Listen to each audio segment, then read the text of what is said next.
time. The Owls welcoming in Southern Illinois to FAU Stadium for its season opener. We'll begin in the first. The score tied at 7. FAU goes to its bell cow. Running back Gregory Howell Jr. finds a hole, and he's off to the races all the way for the score. 128 yards on the ground for him tonight. Owls up 14-7. Now on the ensuing drive, Southern Illinois in the red zone with 30 seconds left in the first. Josh Strawn finds Billy Reed on the bubble screen. Great block, and he finds the end zone to tie the game at 14. Now 30 seconds left in the first half. The Owls down 17-14. Jason Driscoll lets one go across the middle. That's tipped by any and everyone and falls into the hands of Tavares Harrison. And he has a clear shot all the way to the end zone, putting the Owls up 21-17. Now let's go to the second half. FAU up 28-24 with 5 minutes left in the third. The quarterback turned tight end Tyler Cameron with the catch. Stretches out for the end zone. He's got his first career touchdown. The Owls go on to win 38-30. Here's head coach Charlie Partridge after the game. Bottom line is we won the game. A lot that I'm proud of. The Owls are 1-0, and we start our next mission tomorrow. So gave our kids the advice to take care of each other tonight and be smart. And I'm proud. I'm proud because we're 1-0, and that's what matters at the end of the day. Hello and welcome to another edition of Inside the Burrow, the FAU podcast for and by fans, brought to you by FAUOwlsNest.com. My name is Dan, known as FAU for Show on the forum. I'm joined here with a trio of other gentlemen. We got Aaron, familiar face. Say hello, Aaron. Hello, everyone. And then we've got joining us from last week, we got Andrew and Jack. Say what's up, fellas. What's going on, FAU? How you doing, Owl Nation? What's going on? All right. So, big win, huge win coming off this week. FAU defeated Southern Illinois, the Salukis, this past week. So it's nice to walk away with a victory this past week. We haven't been able to do that opening weekend for, since 2012, when was our last home game, and was that Wagner? That wasn't the most promising win, and this one was a little better than that one. So, let's go ahead and jump right into it. I mean, we'll kind of do a little bit of a round table, and then we'll go from there. I mean, there's a couple things that stuck out to me. One is I think one of the biggest things was defense. To be honest, some of those missed tackles. I think the first half was concerning. The second half was kind of more how I thought the game would go, and seeing that kind of hurry up in the second half when we really took off with that was promising. I was happy to see that. The first half was a little concerning. So I don't know. What were your thoughts, Andrew? Yeah, I mean, it was a mixed bag. I mean, let's not kid ourselves. Going 1-0 is a huge thing in college football. Getting that first win at home, that's great for the fans. They're going to remember that they saw a win. Hopefully they'll be more likely to come back out again for the next home game. So winning a game is huge. It's critical. Of course, it wasn't all great. I mean, when you're giving up 500 yards of offense to a one AA, now FCS is how they're known, school, it does call into question how the team is going to fare against some of the teams in FBS, namely Miami, who is ranked right now after their huge win last week. So it's not all good, although 1-0 is obviously as good as you can start.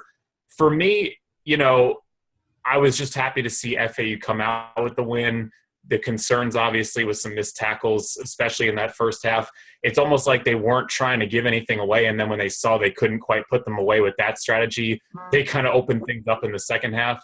But, I mean, that giving up the score late in that first half when we had just grabbed the lead back on that tip drill, it was concerning to see them run that one all the way in and take the lead into the half, Southern Illinois. But in the second half, it did look a lot more promising. Everyone stepped up. Offense played better, defense played better, and it gave us some hope that, we can win some ball games this season. Andrew, I have to agree with you on that. Obviously, the tackling issues early in the game, especially later on in the game when SIU came, I think they scored that late touchdown that pulled within 7 or 8 towards the end of the game. That was an issue. The big plays issues, like you guys were mentioning, the late at the end of the half touchdown, the big runs. But you got to credit – I'm giving credit with SIU's offensive coordinator because he was able to have his quarterback either step up or roll out away from traffic and dump the ball off. And a lot of our D linemen and linebackers got caught out of position, and for, like you said, FBS opponents, we can't be doing that because if we do that, teams like Miami, Kansas State, Marshall, Western Kentucky will take advantage of it. Offensively, mix and match. I know Dan's going to highlight it, but it seemed like a little slow in the first half, but in the second half they stepped it up. Driscoll, I thought, played excellent throughout the game. He didn't make the mistakes like he did versus Miami last year. When he felt the pressure, he stepped up and tucked the ball and run instead of staying in the pocket looking for that throw. He made some smart decisions with the football when there wasn't nobody there. He tucked and ran, or he threw the ball away. So he got the ball out quick. That was an important thing. Yeah, we talked about SIU's offense and how well they passed the ball in the last podcast last week. So we knew it would be a challenge, but it was definitely shocking to see how much we struggled with it in the first half, how much we struggled to tackle, how much we struggled to cover the wide receivers, especially against our very skilled defensive backs. I was very impressed with the halftime adjustments on the defensive side. Happy to see the tackling really clean up. When it comes to the offense, first quarter, I was pretty impressed. Second quarter, not at all. Pretty scared about the future. But then the second half offense kind of picked up where the first quarter left off and really took off. In the second half, Driscoll only had 2 incomplete passes. He really showed why Coach Partridge gave him the starting position in that second half. So hopefully we can build on the win. Let's just take the win here. We'll take them where we can get them, build from it, learn from it, and move on to next week. Yeah, that's another thing. I think one of the I'm trying to find the stats, but I think I just go ahead just under 300 yards passing, I think, and 40-something yards rushing. That was one of – I think he played a pretty mature game. He didn't make any – I don't recall, other than the pass over the middle that was eventually a touchdown for us anyway. I don't recall many like bad throws. I think he chose when he chose to run it. I think that was at the right time. He would throw the ball away. He didn't make many bad decisions, and that was. Excuse me. Again, it's kind of, you could say, a little bit more. I'm certainly not. I would say less competitive. SIU defense is certainly not going to be quite what he's going to face against Miami. But I was fairly pleased. I mean, I was like you said, Jack. The first quarter I think was okay. In the second half, I wanted to be like, who's calling plays out there? Is that Brian Wright out there calling plays again? So that was a little concerning. And I personally, and this is conspiracy theory, Dan. I thought that they were keeping things super vanilla for as long as possible because they wanted to hold things back from Miami. They didn't want to give Miami any tape on, the no huddle, no mercy type thing. So I don't know. That was something that kind of caught my eye. And then Aaron, like you mentioned, the tackling. There was the defense. I think was. I mean, the second half was decent. I mean, there's an interception that was tipped Joe for a touchdown. There's 2 of them for SIU, and I think probably without that we would have held them scoreless for the second half, which I think that would have been all right. That would have been quite an accomplishment. But I don't know. I think that there were some positive things. I think once we get rolling, the offense looked good. I will continue to keep our running backs accountable for not fumbling the ball. But every time they would go into a pile, I would hold my breath and hope there wouldn't be a fumble because there was almost every single time last year, it seemed. I was pretty happy about that. Yeah, Dan, what happened on that last play there? Sorry, I think I picked up at the same time as Aaron there. What happened on that last play there that was the last points for Southern Illinois? Because I was on the other side of the stadium, and I yelled pick when I saw the ball go up in the air, and then I heard touchdown, and I was like, how? I forgot who the defensive back was. It wasn't Jalen Young. It was it's number 3. I can't remember what his name is. I have the depth chart here. But it was just like trying to think if I can see it on the depth chart. No, I can't. Shelton Lewis, I think is what it was. And he just he went up for an easy interception, and he just went like this. The ball bounced off his hands right into an SIU waiting in the end zone, SIU offensive player. So Just a fluke. It was a fluke. There was a roughing the passer on it anyway, so they would have gotten a first down. But still, at that point, the defense was playing pretty dominant. I mean, one thing, and this is, and I'll kind of talk about this with when we transition to Miami in a minute or two. But they always had a dump off, like a release valve, and every single time they would, they had that one running back that was super fast that had that 69-yard touchdown, and that was a lot of their offense. And also they ran that kind of back shoulder fade to single coverage like perfectly so many times. So I think that was some concern as well. I mean, that was my only concerns with the defense. I mean, like you guys said, second half they turned it up. Trey Hendrickson's the beast that we all expected him to be this season. Al-Shaair, O.C. Rose coming up with another key end of the game turnover recovery for us. That's who he is. But I mean, you got to clean it up for when we go into Miami. I mean, Miami's the team that you want to aspire to be along with other teams in the state. Yeah, I agree. That type of the missed tackles and just kind of and not wrapping people up, just trying to hit them and knock them over. That's not gonna fly. So, I guess let's go ahead and move into Miami talk. We're gonna play a brief little clip of what happened last year. So here's some of the highlights from last year. Joseph Yearby takes over. Big hole. The sophomore cuts outside, pushed out of bounds after a 42-yard gain. 116 total yards in the quarter for Yearby. 2 plays later, Brad Kaya connects with Yearby. He drags defenders into the end zone for the score. The kid is unstoppable. End of the first, 14-3 Miami, but the Owls are deep in Canes territory. Lloyd Terry gets free after falling down at the line. Jason Driscoll tosses the easy touchdown. FAU hanging around. That touchdown makes it 14-10. Miami led 20-17 at the half. Second half we go, tied at 20. It's Yearby again. Kaya down the middle. The running back makes the grab and is taken down just before the goal line. 52 yards. He'd punch it in on the next play, 27-20. The U back in front. Miami's defense also doing its part. Owls QB Jason Driscoll makes a bad decision. That's picked off by Rayshon Jenkins. Canes force 5 turnovers. That led to another touchdown, 37-20 Canes. Now in the fourth, it's 4th down and 3. Mark Walton gets outside and carries a parliament of Owls into the end zone. 3rd touchdown for the Miami freshman. Canes pull away. They're 2-0 on the season. Final score 44-20.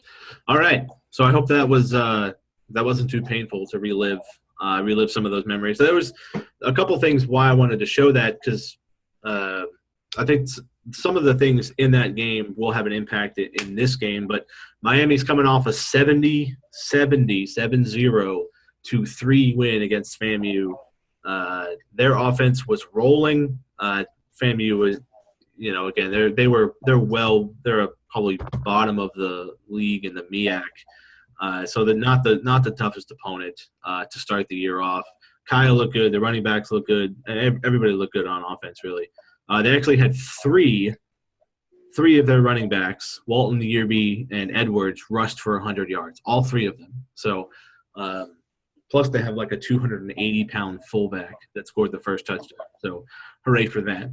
But I don't know. This will be one of the things I'm curious to see how we do is how, as defense goes, how are we going to defend against their running backs, and not just running the ball, but actually catching passes out of the backfield. As you saw in that highlight video, Yearby when he got open, it was just we couldn't handle them last year. I remember a couple times they had some long third downs and he would catch a pass out of the backfield and go run for 15, 20 yards and kind of just really, break the spirit. But so that's one of the things that I'll be looking at. What about you, Aaron? For Miami, well, I'm in a mixed marriage, so Miami, my family's, my in-laws are really big Miami Hurricane fans, so anytime Miami does really good, especially against, say, my teams, that's I kind of get the tail end of it. But Miami is the team which everyone thought, would be a lot better than they were last year. They were a lot better than they were last year, up until they fired Golden. They bring in Mark Wright, former UM quarterback. He's well liked in Coral Gables. He wants to open up, kind of speed it up, and Kaya is top in the ACC, one of the top quarterbacks in the ACC. He's got a good arm, so our defense is going to have to play very smart, very disciplined football. Our offense is going to have to be very smart, very disciplined. We have to play almost near – I have to say, we have to play a perfect game in order to compete and maybe pull off the upset. I'm going to counter you, Aaron, when you said that Kaya is one of the best quarterbacks in the ACC. He's one of the best quarterbacks in the nation. Moreover, their running backs have a running back by committee, probably the deepest running back core in the nation. Walton, Yearby, Edwards, like you said, Dan, also including Homer. It's unreal how deep they are at that position. Then you have the receivers. Stacey Coley, I think he's one of the most underrated receivers in the nation. Barrios. The problem is he's never healthy. Yeah, so, yeah. But he's healthy so far this year. So yeah, he's looking so far so good. Barrios, another great receiver. It's going to be tough. Return for a touchdown. Yeah, our defense is going to have to really play lights out. The linebackers are going to have to play well. DBs are going to have to play the way they did in the second half. Sure tackles, tight coverage, or it's not going to be too pretty. Yeah, I mean, it's tough. You obviously want to keep things positive, and anything can happen. That's why they play sports. That's not why it's not just done on paper.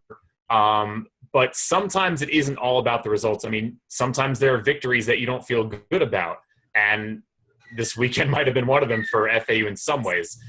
So in the same way, not every loss is something to feel bad about. So if FAU were to lose this weekend in Miami but play a good game, that's something that you can really take into the Kansas State game, into the Ball State game. The bottom line is this. If we lose this game to Miami, which everyone is expecting us to, it doesn't hurt our bowl chances. It doesn't hurt our conference chances. This is just a game to build some momentum for the rest of the season. And so in that sense, it's a very big game, and I'm excited to see it. Yeah, I think that's a good point. I mean, somebody made a comment that if you haven't been on the board and checked out the game week thread from Miami, you certainly should. Which if you're watching this, you probably have. But at times it's been pretty entertaining. There's been a lot of back and forth with some of the Miami fans. Some of them are more level-headed than others. But there's definitely a lot of good conversation. Well, some good conversation, a lot of not so good conversation going on in that thread. But you're right. I mean, we don't necessarily have to walk away with a win because it is. Somebody mentioned that we're really closing the gap talent-wise with Miami, and I'll say my comparison was, yeah, we've closed the gap a little bit, but it's like saying we've closed the gap from Earth to Mars, and now we're from Earth to the moon. So yes, we are competing for some of the same recruits. I mean, Daniel Parr was a Miami recruit, and he chose us over Miami. So we're certainly competing for recruits. That's absolutely happening. And I think now, for the first time, much different than in 2012, we actually have a lot of the players that, should we play a perfect game, should we get some turnovers in the end zone, kind of like we did against Florida last year where we had a fumble that was recovered in the end zone, should we kind of get those things, we may have those players. I would feel a lot more comfortable if our defense had been a little bit more dominant last game. Miami is if there's kind of, I guess, not necessarily a knock, but inexperience-wise, they're very thin at linebacker. They're starting 2 or 3 true freshmen. So I think there might be a spot for us to exploit. But even then, I think it might be kind of difficult. Yeah, they're very skilled linebackers, but we have to use our speed and attack them. If there's one weakness, that's where I see it. And we're gonna have to use the option play as well as we can, short passes, long passes, as well as we can, to really attack them, put some points on the board to keep up with that offense. Yeah. Another thing I'll look at is – oh, go ahead, Aaron.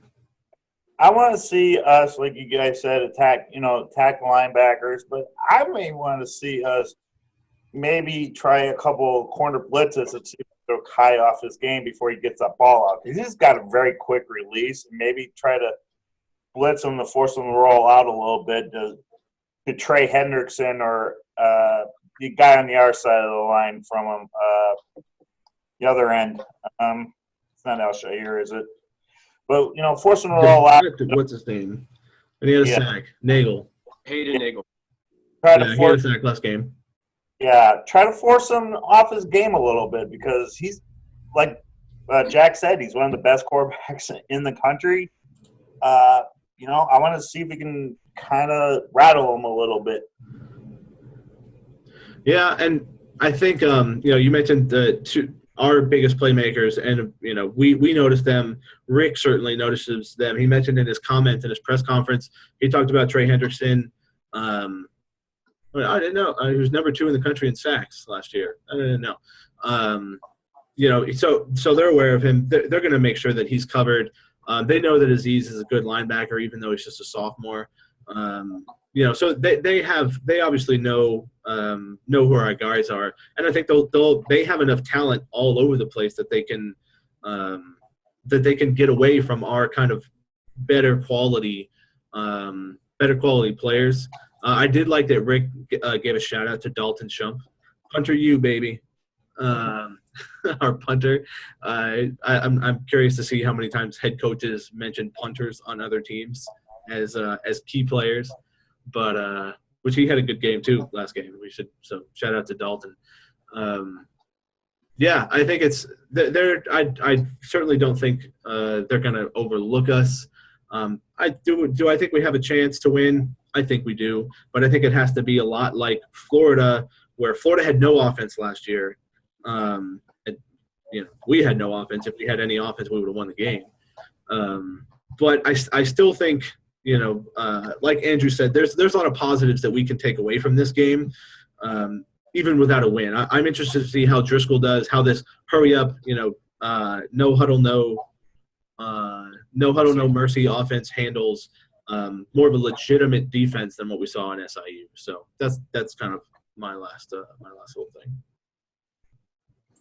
So, any closing thoughts, gentlemen? Stay injury free like we were pretty much last week. Going into Kansas, through Miami and towards the end of our non-conference, and especially for our younger players, continue to get that game experience because that helps them. Because it helped them from last year, freshmen who are now sophomores. It helped them in this year. Help them coming into this season. So let's keep it going. That will kind of wrap it up for us. I wanted to make mention it looks like there's a new TV show, I think it's supposed to be airing Thursdays or this Thursday. It's called, you'll love this name, it's called Inside the Owls Burrow. It's a TV show focused on FAU football, which I think is pretty awesome for us to, even in just the local market, for us to have a TV show I think is great. The sports show is going to have inside coverage of the football program. The coaches will be mic'd up. You'll really get to see the lives of the players before each week. It's going to be a great program. I'm really pumped for it. Yeah, so that should be cool. Keep an eye out for that program. And I guess that will do it for us this week. Again, for Jack, Aaron, and Andrew, thanks for checking us out, and go Owls. Go Owls. Beat Miami. Okay, you.